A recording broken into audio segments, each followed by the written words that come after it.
Oke, jadi kali ini kita kedatangan sebuah laptop/tablet atau laptop tablet yang unik dari Asus. Uniknya apa aja? Pertama, ini pakai chipset ARM dari Snapdragon. Yang kedua, ini berbasis Windows, jadi bukan Android ya, which is ya ini sekarang Windows full desktop OS. Dan yang ketiga adalah desainnya. Ini menurut gua spesial sih. So, here we go, Asus ProArt PZ13.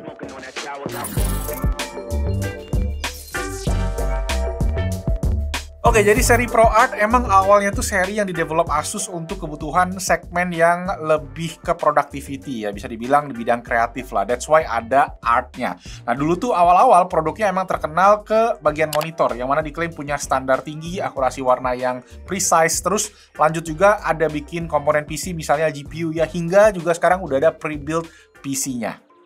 So, Asus ProArt PZ13 ini produk yang tergolong di segmen premium ya. Experience unboxing-nya kalian bisa lihat ini lengkap banget. Pertama ada petas yang desainnya cakep.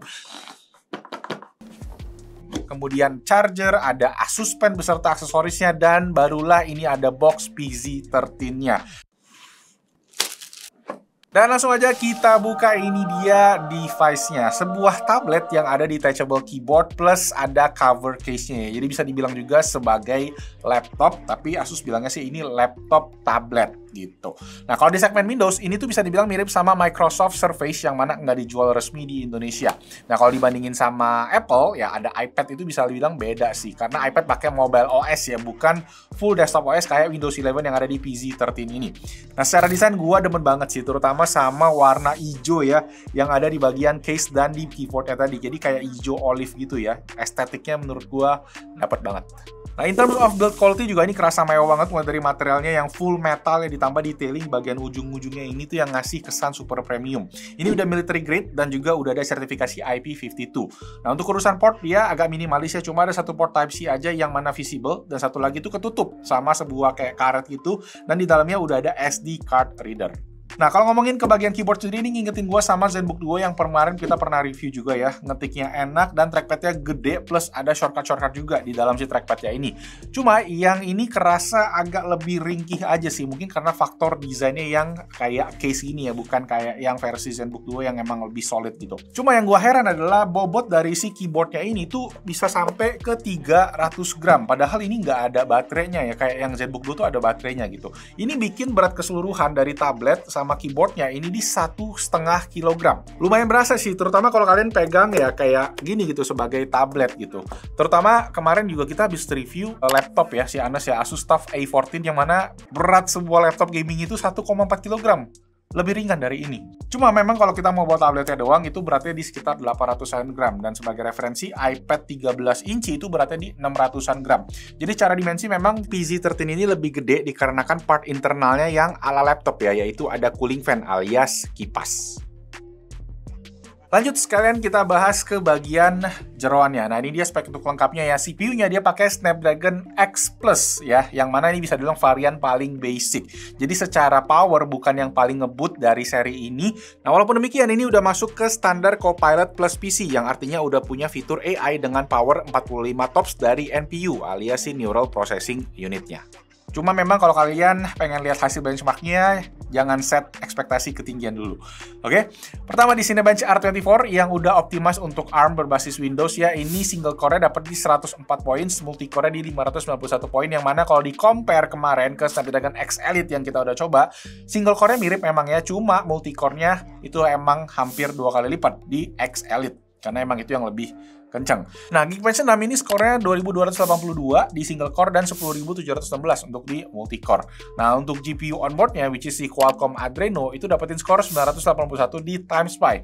Yang kalau di compare sama Adreno yang ada di X Elite itu beda ya, lagi-lagi cuma dapat setengahnya aja. Jadi jelas Adreno yang ada di Snapdragon X Plus ini beda, terutama kalau kita compare sama yang IGP-nya Radeon itu makin jauh lagi yang kemarin kita coba.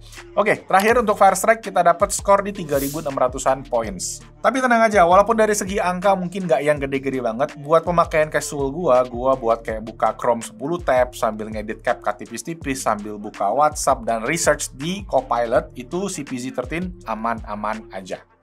Oke, di luar benchmark, karena ini laptop kreator, kita tes kemampuan content creation ya, di mana di ekosistem Adobe kita bisa pakai Puget Bench, dan di Photoshop dapat skor di 5658, dan di Premiere Pro cuma dapetin 1350.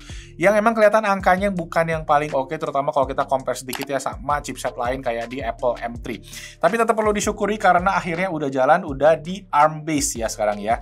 Nah, FYI ini masih belum native ya, alias emulated, jadi ini buat bayangan aja secara performance, dan ya mungkin nanti ke depannya kalau udah native, performance-nya akan lebih baik dan angkanya juga pasti akan lebih tinggi.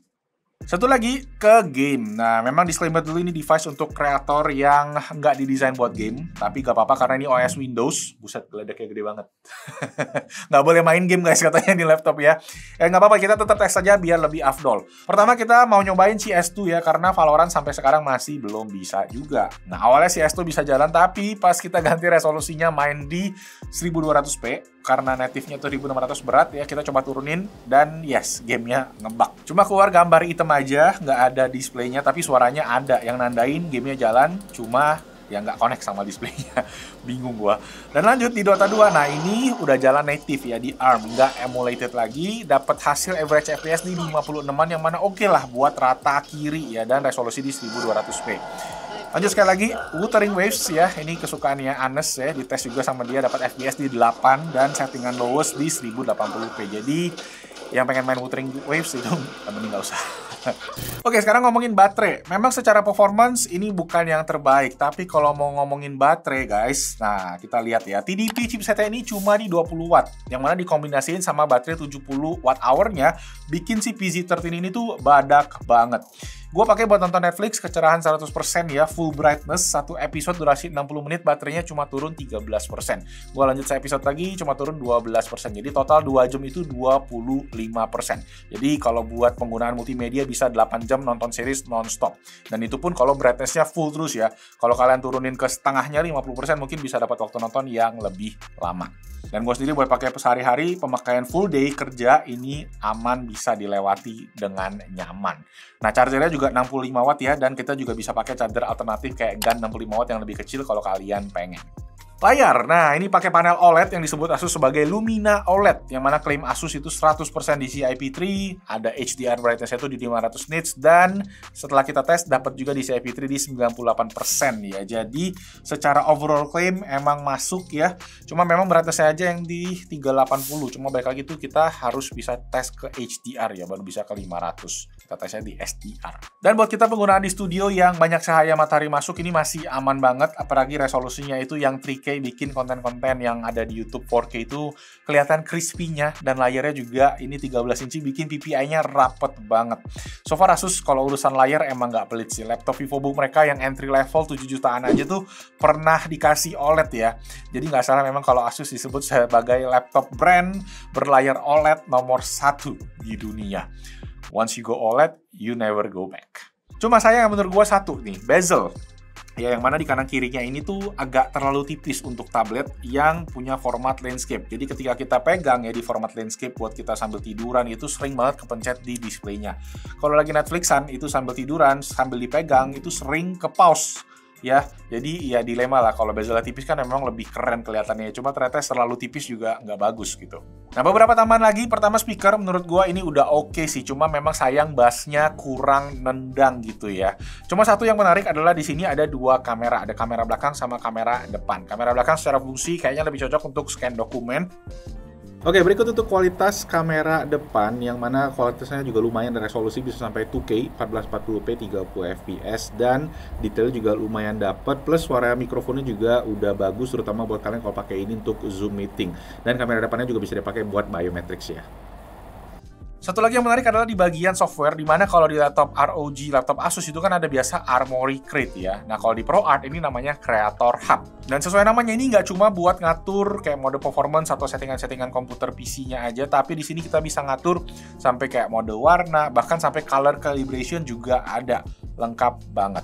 Nah, selain itu juga yang menarik adalah laptop Asus yang ada AI-nya, termasuk si ProArt PZ13 ini. Asus tuh banyak aplikasi-aplikasi yang menggunakan AI, yang mulai untuk performance, baterai, layar, sampai ke fitur pendukung produktivitas. Misalnya ini ada Story Cube, yang mana software ini bisa organize foto dan video kita jadi beberapa kategori ya, mulai dari people, activity, places, pokoknya banyak ya, bisa dijadiin album sama si AI-nya juga. Mirip sama yang ada di smartphone sebelumnya.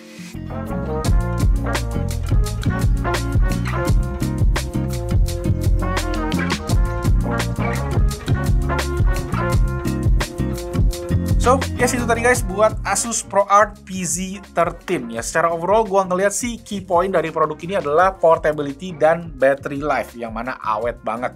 Targetnya jelas buat pekerja seni yang pengen tablet dengan full desktop OS ya, Windows 11, terutama buat yang ngincer mungkin Microsoft Surface, ini juga bisa jadi alternatif karena ini resmi dan dijamin garansi juga. Cuma sayang memang harganya nih pas gua cek cukup tinggi di 26 juta rupiah untuk varian yang kita tes 16 GB 1 TB dengan bonus langganan Office 1 tahun. Cuma memang kalau kita compare lagi sama Surface Pro yang dijual di pasaran Indonesia, itu di harga yang sama kita nggak dapet sesuai nama spek yang ini. Kita dapetnya yang storage-nya lebih sedikit dan layarnya cuma IPS juga. Jadi si PZ13 ini memang masih dapat selling point, cuma ya balik lagi tadi harganya tetap premium. Kalau dicek di luar negeri itu harganya sebenarnya cukup affordable sih, makanya gue bingung kok bisa lumayan jauh.